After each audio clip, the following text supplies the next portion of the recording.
2014 में भारत ने एक सपना देखा था, डिजिटल इंडिया का। कहा गया था कि टेक्नोलॉजी करप्शन खत्म करेगी, ट्रांसपेरेंसी लाएगी, सिस्टम को तेज और निष्पक्ष बनाएगी। लेकिन क्या हो अगर वही टेक्नोलॉजी एक दिन लाखों स्टूडेंट्स के भविष्य के साथ खिलवाड़ करने लगे? क्या हो अगर आपकी आंसर शीट किसी दूसरे स्टूडेंट के नाम से खुलने लग जाए, आपके नंबर किसी और के खाते में चढ़ जाएं, आपकी साल भर की मेहनत कुछ क्लिक, कुछ सर्वर और एक खराब सॉफ्टवेयर के हवाले कर दी जाए? और उससे भी बड़ा सवाल पता है क्या है? अगर ऐसा हो रहा है तो जिम्मेदारी किसकी होगी? सॉफ्टवेयर कंपनी की, सीबीएसई की, सरकार की, या फिर हमेशा की तरह स्टूडेंट्स की? लेकिन इस कहानी का सबसे चौंकाने वाला हिस्सा पता है क्या है? पूरे मामले का पर्दाफाश किसी बड़े न्यूज चैनल ने नहीं किया, किसी विपक्षी नेता ने नहीं किया, किसी सरकारी जांच एजेंसी ने नहीं किया, बल्कि 3 बच्चों ने किया। एक 17 साल का स्टूडेंट जिसने अपने कॉपी में गड़बड़ी देखी, एक 19 साल का एथिकल हैकर जिसने सिस्टम के अंदर झांकने की हिम्मत की, और एक 18 साल का युवा जिसने सरकारी दस्तावेजों में छिपे सवालों को खोज निकाला। 3 अलग अलग शहर, 3 अलग अलग पृष्ठभूमियां, लेकिन एक ही सवाल, क्या भारत का एजुकेशन सिस्टम सही में स्टूडेंट्स के लिए काम कर रहा है? आज की कहानी सिर्फ वेदांत, निसर्ग और सार्थक की नहीं है। ये कहानी है उस एजुकेशन सिस्टम की जो डिजिटल तो हो गई, लेकिन जवाबदेह अभी तक नहीं हुई। चैप्टर 1, एक कॉपी जिसने सिस्टम की पोल खोल दी।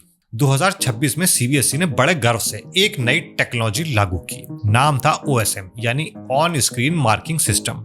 दावा था कि अब कॉपियां डिजिटल होंगी, जिससे जांच तेज होगी, गलतियां कम होंगी। सुनने में शानदार, लेकिन जमीन पर क्या हुआ? हजारों छात्रों ने शिकायतें शुरू कर दी। किसी के नंबर अचानक कम हो गए, किसी की कॉपी में ऐसे प्रश्न कटे थे जिनके उत्तर सही थे। स्टूडेंट्स को यकीन ही नहीं हो रहा था कि उन्हें इतने कम नंबर मिल कैसे सकते हैं। इन्हीं स्टूडेंट्स में से एक थे वेदांत श्रीवास्तव। जब वेदांत ने अपनी आंसर शीट देखी तो हैरान रह गए। सीबीएसई को कॉल किया, लेकिन जवाब ना मिलने के कारण एक्स यानी ट्विटर पर अपनी शिकायत को टैग कर दिया। अब चूंकि उनकी उम्र 18 साल से कम थी, ऐसे में ट्विटर स्पेसिफिक कंट्री ना बताकर लार्जर रीजन बताता है। जैसे इंडिया में रहने वाले माइनर को साउथ एशिया के तौर पर लिखा जाता है। ऐसे में सरकारी न्यूज चैनल डीडी के एंकर अशोक श्रीवास्तव ने वेदांत को एंटी नेशनल या पाकिस्तानी बुलाकर ट्रोलिंग शुरू कर दी, जिसकी उम्र मात्र 17 साल है। सोचिए, अपने देश के एक बच्चे को जो वैलिड रीजंस के साथ शिकायत कर रहा है, उसे एंटी नेशनल या पाकिस्तानी बोला जा रहा है, उसकी फिजिकल अपीयरेंस पर सवाल उठाए जा रहे हैं। शर्म आनी चाहिए ऐसे लोगों को। लेकिन वेदांत ने वही किया जो आज बहुत कम लोग करते हैं, सवाल पूछा, और अंत में सीबीएसई को अपनी गलती माननी पड़ी।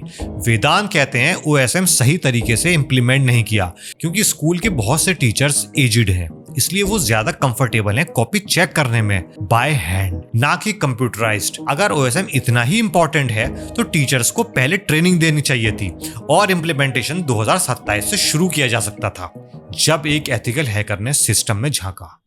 वेस्ट बंगाल के रहने वाले 19 साल के निसर्ग अधिकारी कोई ऑर्डिनरी स्टूडेंट नहीं है। इन्हें साइबर सिक्योरिटी का जुनून सवार है। निसर्ग ने सीबीएसई के OSM पोर्टल को तकनीकी नजर से देखना शुरू किया, और फिर जो मिला वो और भी ज्यादा डरावना था। निसर्ग के अनुसार पोर्टल में ऐसी कमजोरियां थीं जिनसे स्टूडेंट्स की सेंसिटिव इंफॉर्मेशन लीक हो सकती थी, जिसकी जानकारी इन्होंने फरवरी में ही सीबीएसई और सर्ट को दे दी थी। सर्ट यानी गवर्नमेंट की वो एजेंसी जो साइबर इश्यूज को टैकल करती है, लेकिन हमेशा की तरह कोई एक्शन नहीं लिया गया।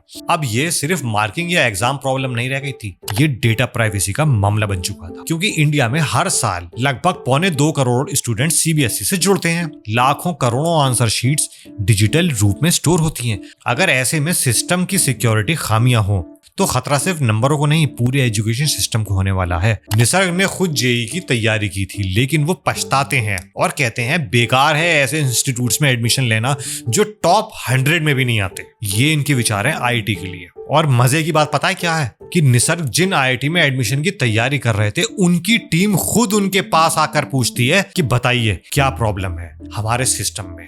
जब निसर्ग से पूछा गया कि जेनजी क्यों इस मैटर्स को अपने हाथ में ले रहे हैं, तो निसर्ग बताते हैं, जब देश के सबसे ऊंचे ओहदों पर बैठे लोग घमंड में चूर हों तो जिम्मेदारी जेनजी को ही उठानी पड़ेगी। आज के वक्त में 19 साल का कोई भी लड़का स्कूलिंग में बिजी होता है, और उस वक्त निसर्ग टेक कंपनीज में इंटर्नशिप कर रहे हैं। बेंगलुरु और सिंगापुर की टॉप कंपनीज के लिए काम भी कर रहे हैं। सिलिकॉन वैली से कई जॉब ऑफर्स हैं। अगर वो इन जॉब्स को एक्सेप्ट करते हैं तब यूएस के उस वीजा के लिए अप्लाई किया जाएगा जो अमेरिकी सरकार उन लोगों को देती है जो अपने फील्ड के महारथी होते हैं या कहें टॉप पर पहुंच चुके होते हैं। लेकिन अफसोस निसर्ग आज अपना प्रेजेंट आईटी जैसे इंस्टीट्यूशंस में बर्बाद नहीं करना चाहते। 19 साल के निसर्ग सॉफ्टवेयर एक्टिविज्म में डेटा प्राइवेसी और एलजीबीटीक्यू के राइट्स के बारे में बात करते हैं और कहते हैं कि मुझे सोसाइटी इंक्लूसिव बनाना है जो एक दूसरे को एक्सेप्ट करे, ना कि हिंदू मुस्लिम में लड़ाई करवाएं। मेरी पर्सनल राय है कि निसर्ग गलत देश में पैदा हुए हैं क्योंकि हम टैलेंट को और क्रिएटिविटी को खत्म करना जानते हैं, ना कि उसे बढ़ावा देना। सार्थक सबसे युवा विसल ब्लोअर।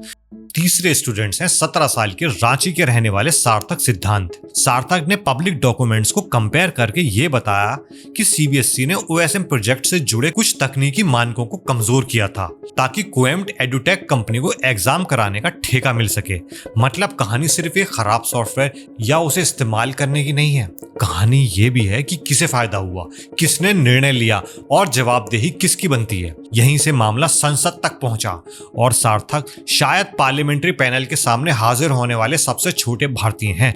जब सार्थक से उनकी हॉबी के बारे में पूछा गया तो इन्हें साहिल लुधियानवी को पढ़ना पसंद है, जिसमें भी उनकी फेवरेट पंक्तियां हैं, तू हिंदू बनेगा ना मुसलमान बनेगा, इंसान की औलाद है इंसान बनेगा। सोचिए ये 17, 18, 19 साल के लड़कों ने वो काम किया है जो करोड़ों अरबों रुपए के मीडिया नहीं कर पाई क्योंकि वो तो बिकी हुई है। कोई नेता नहीं कर पाया क्योंकि वो अपने उल्लू सीधा करने में लगे हुए हैं और जांच एजेंसीज तो अपने मालिकों के तलवे चाटने में लगे हुए हैं। तीनों छात्रों की असली जीत। इस मैटर का इंपॉर्टेंट पार्ट ये नहीं है कि सीबीएसई ने बाद में अपनी गलतियां स्वीकार कर ली। जरूरी पार्ट यह है कि इन 3 बच्चों ने हमें दिखाया कि डेमोक्रेसी सिर्फ वोट डालने का नाम नहीं है। डेमोक्रेसी का मतलब है सवाल पूछना, सबूत जुटाना, सिस्टम को जवाबदेह बनाना, चाहे सामने कोई भी हो। वेदांत ने सवाल पूछा, निसर्ग ने टेक्निकल खामियां दिखाई, सार्थक ने पॉलिसी और प्रोसेस पर सवाल उठाए। तीनों ने अलग अलग राहें चुनी लेकिन लक्ष्य एक था, अकाउंटेबिलिटी, जवाबदेही। सोचिए अगर वे चुप रहते, अगर वो ट्रोलिंग से डर जाते, अगर वे सोचते कि हम अकेले क्या बदल देंगे, तो शायद आज भी लाखों स्टूडेंट्स ये मानकर बैठे होते कि गलती उनकी थी जबकि गलती सिस्टम की थी।